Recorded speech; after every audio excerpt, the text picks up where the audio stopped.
महाराष्ट्र आणि देशातील हवामानाचा ताजा अंदाज 6 ते 20 मे 2025. अरबी समुद्र आणि बंगालच्या उपसागरातील वातावरणात बदलांमुळे महाराष्ट्र आणि देशभरात पुढील काही दिवसांत पावसाळी स्थिती कायम राहण्याची शक्यता आहे. गुजरातवर तयार होत असलेले कमी दाबाचे क्षेत्र आणि उत्तरेकडील सक्रिय वेस्टर्न डिस्टर्बन्स WD यामुळे सध्या उत्तर महाराष्ट्र, विदर्भ आणि मराठवाड्यात पावसाचे वातावरण आहे. या प्रणालींच्या प्रभावामुळे गारपिटीचीही शक्यता असून काही भागांमध्ये कालही जोरदार गारपीट झाली आहे. 6 ते 9 मे. 6 मे. आज विदर्भ, मराठवाडा आणि संपूर्ण महाराष्ट्रात वादळी पावसाची दाट शक्यता आहे. मध्य प्रदेश, राजस्थान आणि गुजरातच्या काही भागांमध्ये भारतीय हवामान खात्याने IMD ऑरेंज अलर्ट जारी केला आहे. अनेक राज्यांमध्ये मोठे पावसाचे क्षेत्र निर्माण होण्याची शक्यता आहे, ज्यात उत्तर महाराष्ट्र, मराठवाडा, विदर्भ, मध्य प्रदेश, राजस्थान आणि गुजरातचा समावेश आहे.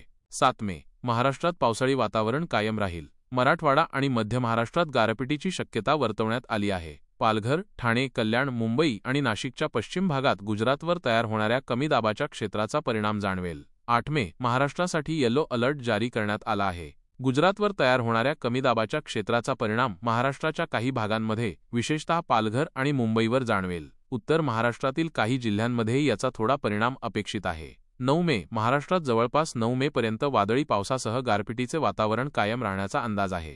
गुजरातवर तयार झालेल्या कमी दाबाच्या क्षेत्राचा प्रभाव महाराष्ट्रातील उत्तर महाराष्ट्र, मध्य महाराष्ट्र, मराठवाडा आणि कोकण किनारपट्टीवर राहण्याची शक्यता आहे. उष्णतेच्या लाटेत घट. महाराष्ट्रातील उष्णतेची लाट कमी झाली असून जवळपास मे 15 पर्यंत उष्णतेची लाट पुन्हा येण्याची शक्यता नाही, हे आता स्पष्ट झाले आहे. 10 ते 15 मे. मे 10. महाराष्ट्राच्या सर्व भागांमध्ये पावसाची शक्यता नाही, मात्र काही भागांत स्थानिक वातावरणामुळे पाऊस पडू शकतो. मे 11. स्थानिक वातावरणाचा प्रभाव वाढल्यामुळे महाराष्ट्रातील अनेक जिल्ह्यांमध्ये पावसाची हजेरी लागेल. मे 12. महाराष्ट्रात पावसाची शक्यता कायम आहे. पश्चिम महाराष्ट्र आणि दक्षिण कोकणात पावसाचा अंदाज आहे. मराठवाड्याच्या दक्षिणेकडील भागातही याचा प्रभाव जाणवेल.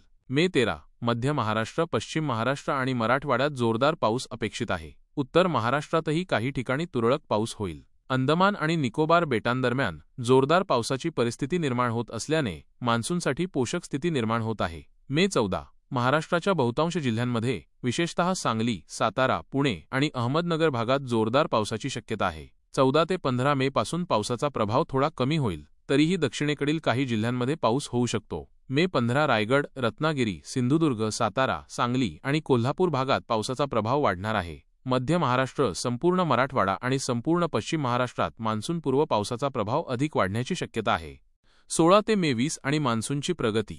मे 16. रत्नागिरी, सिंधुदुर्ग, कोल्हापूर, सांगली, अहमदनगर, बीड, लातूर, धाराशिव, सोलापूर, पुणे आणि रायगडमध्ये जोरदार पावसाचा अंदाज आहे. बीड, नांदेड, परभणी, लातूर, धाराशिव आणि सोलापूर, सांगलीच्या पूर्व भागातही मे 16च्या उत्तरार्धात पावसाचा प्रभाव राहील. मे 17. पश्चिम महाराष्ट्र, मध्य महाराष्ट्र आणि दक्षिण कोकण भागात पावसाचा प्रभाव कायम असेल. पावसाळी वातावरण सुरू झाल्यामुळे त्याचा प्रभाव वाढत जाईल, त्यामुळे शेतकऱ्यांनी योग्य ती काळजी घेणे आवश्यक आहे.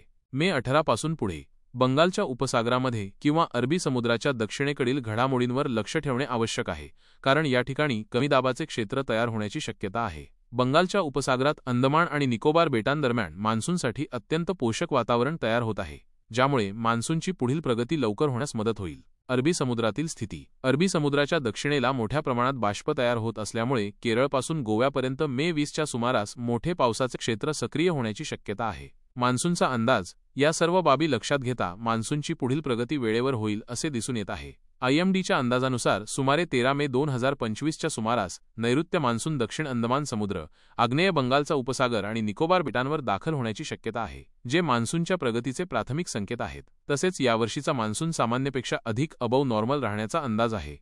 या काळात महाराष्ट्र आणि देशातील विविध भागांमध्ये वादळी पाऊस, मेघगर्जनेसह पाऊस आणि काही ठिकाणी गारपीट होण्याची शक्यता असल्याने नागरिकांनी सतर्क राहावे आणि आवश्यक ती काळजी घ्यावी. विशेषतः शेतकरी बांधवांनी आपल्या पिकांचे आणि शेतीचं नियोजन करताना या हवामानाचा अंदाज विचारात घ्यावा.